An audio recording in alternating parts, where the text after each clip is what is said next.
5 years of ownership. Same distance, same roads. On one side, a massive stack of invoices for a petrol car. On the other, a tiny pile for an EV. At first glance, the winner seems obvious. Most people look at these numbers and assume the EV is a huge financial victory. But those numbers hide what actually matters. We analyzed real-world data from over 50,000 vehicles to find out what actually happens when the honeymoon phase ends.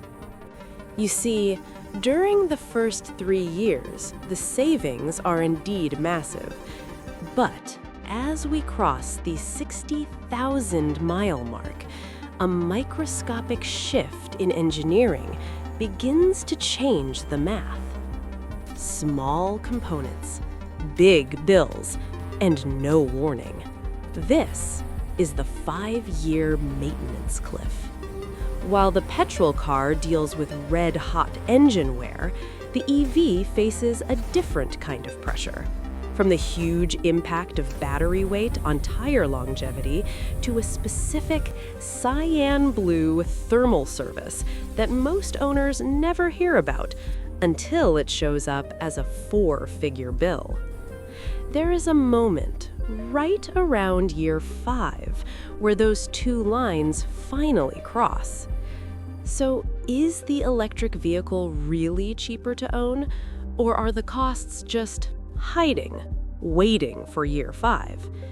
Today, we are stripping away the hype to show you the microscopic truth. Let's start with the year 1 reality check, before the real costs have a chance to hide.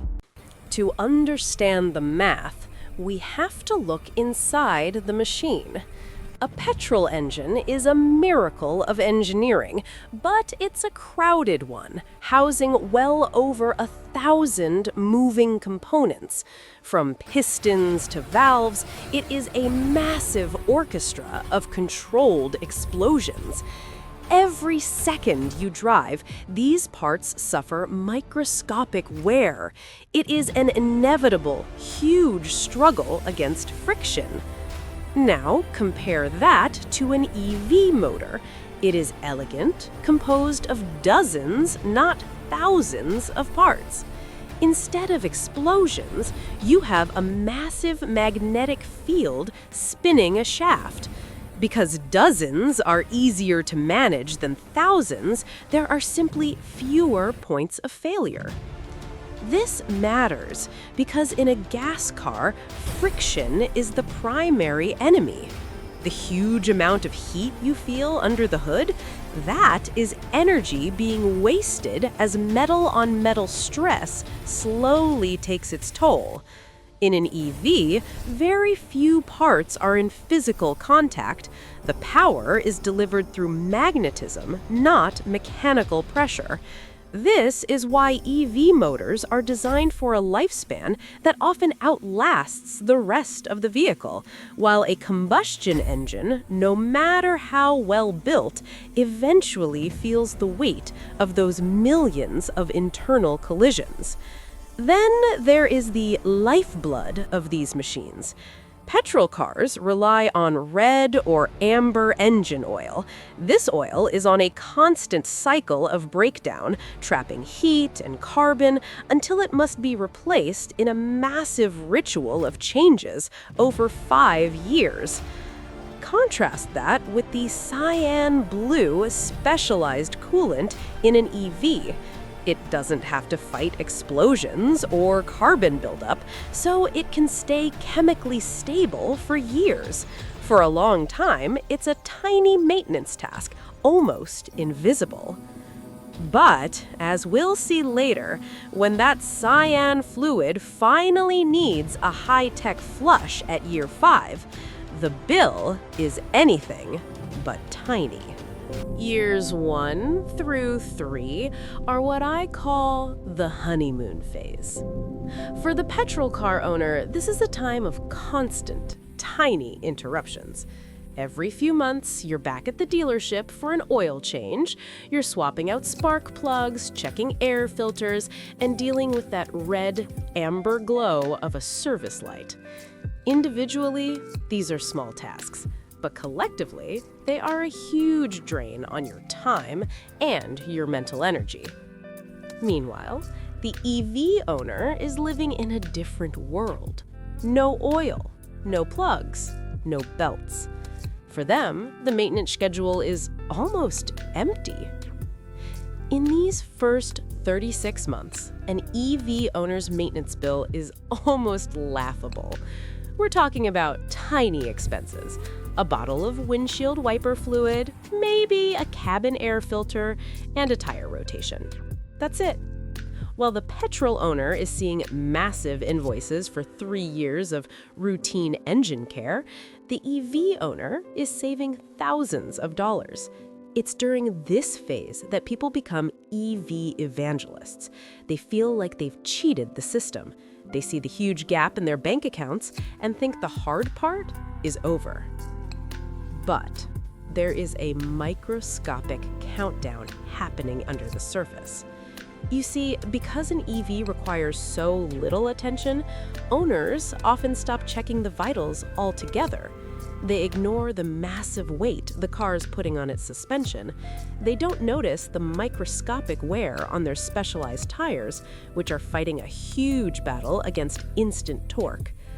The maintenance clock is ticking. While the costs are tiny now, the car is quietly preparing for the year 5 crossover. The honeymoon is beautiful, but it's about to get expensive.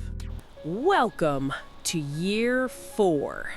For the last 3 years, the EV owner has been winning, but as they pull into the driveway, they might notice a tiny change. The road noise is slightly louder, and the grip feels less confident. They go in for a routine inspection, but they walk out with a huge invoice. Why? Because of the massive elephant in the room that no one talks about: weight. A typical EV battery can weigh over 1,000 pounds. Carrying that huge, constant load means the tires are under massive pressure every single mile the car travels.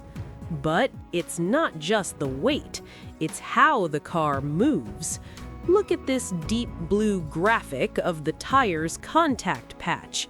In a petrol car, power builds up gradually, but in an EV, you get massive, instant torque. Every time you touch the pedal, the motor tries to rip the tire away from the asphalt. This creates microscopic tears in the rubber that add up. Real-world data consistently shows that EVs wear through tires significantly faster, often by 20 to 30%. While many petrol owners are just approaching their first replacement, the EV owner is often forced into a huge expense much earlier. And here is the catch: you can't just use standard, mass-market tires. To handle that massive weight and keep the cabin quiet, you need specialized, high-load, EV-rated tires. These are huge investments that can cost significantly more than regular ones. This is the moment where the savings from all those skipped oil changes begin to evaporate. The honeymoon isn't just over, the math has changed. We've reached the 5-year mark, or roughly 60,000 miles. For the petrol car, this is the maintenance cliff. Up until now, it was just oil and filters. But at year 5, the secondary systems begin to protest. We are talking about massive service items: water pumps, timing belts, and transmission flushes. These are huge mechanical operations where microscopic seal failures can lead to red-hot engine disasters. This is often the year a petrol owner faces their first truly painful four-figure service bill. It feels like the car is starting to age, and the predictable costs are officially gone. But remember that Cyan-Blue Mystery fluid we teased? While the gas car is in the shop for its engine, the EV owner is facing a high-voltage reality check. Many EVs specify a specialized battery coolant service around this stage of ownership. This is not your standard radiator fluid. It is a highly specialized, low-conductivity coolant designed to keep thousands of battery cells from overheating. Because it involves high-voltage systems, it's a huge technical procedure that requires certified technicians. Many owners are shocked to find that this tiny liquid change can result in a massive four-figure bill. It is the EV's version of a timing belt service. Rare, but huge when it happens. And then there's the most ironic part of all.